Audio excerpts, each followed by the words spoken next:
This property is our Los Guilicos campus. We, in 10 days, have stood up approximately 60 houses for individuals to come.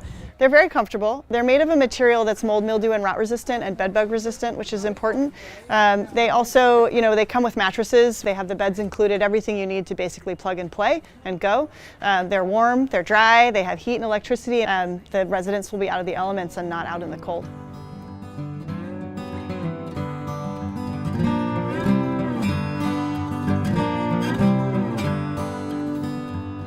The day-to-day life at this facility is hopefully going to be one that is very organic and actually allows people a lot of freedom to kind of determine their days.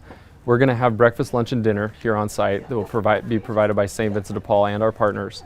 We'll have activity times that people will be able to have free time to meet with their care teams. That's going to be provided by the County of Sonoma, so that will be their access to supportive services.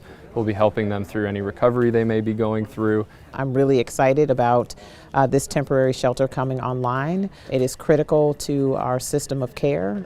It is really often the gateway and the entry point for individuals who are experiencing homelessness to get into the system, to get the resources and services and supports that they need in order to get onto housing in the continuum of housing, so permanent supportive housing or permanent affordable housing.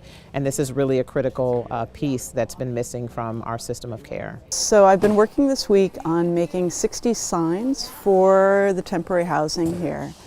I sat and came up with 160 different ideas and kind of pared that down to 60. There are going to be so many different individuals here, and there's so many different stories in all of these images. And I'm hoping that the stories really bridge some of the gaps that we're feeling and in this really important issue for our community. We do not plan to have people live in these pallet shelters indefinitely or permanently. The idea is this is really a step in the right direction. And while we wait for other housing solutions to come online, we're giving people at least a sense of dignity and humanity, that they can actually be someplace safe, someplace where they can leave their belongings, where they can actually go and do all of the paperwork that they need in order to become gainfully employed.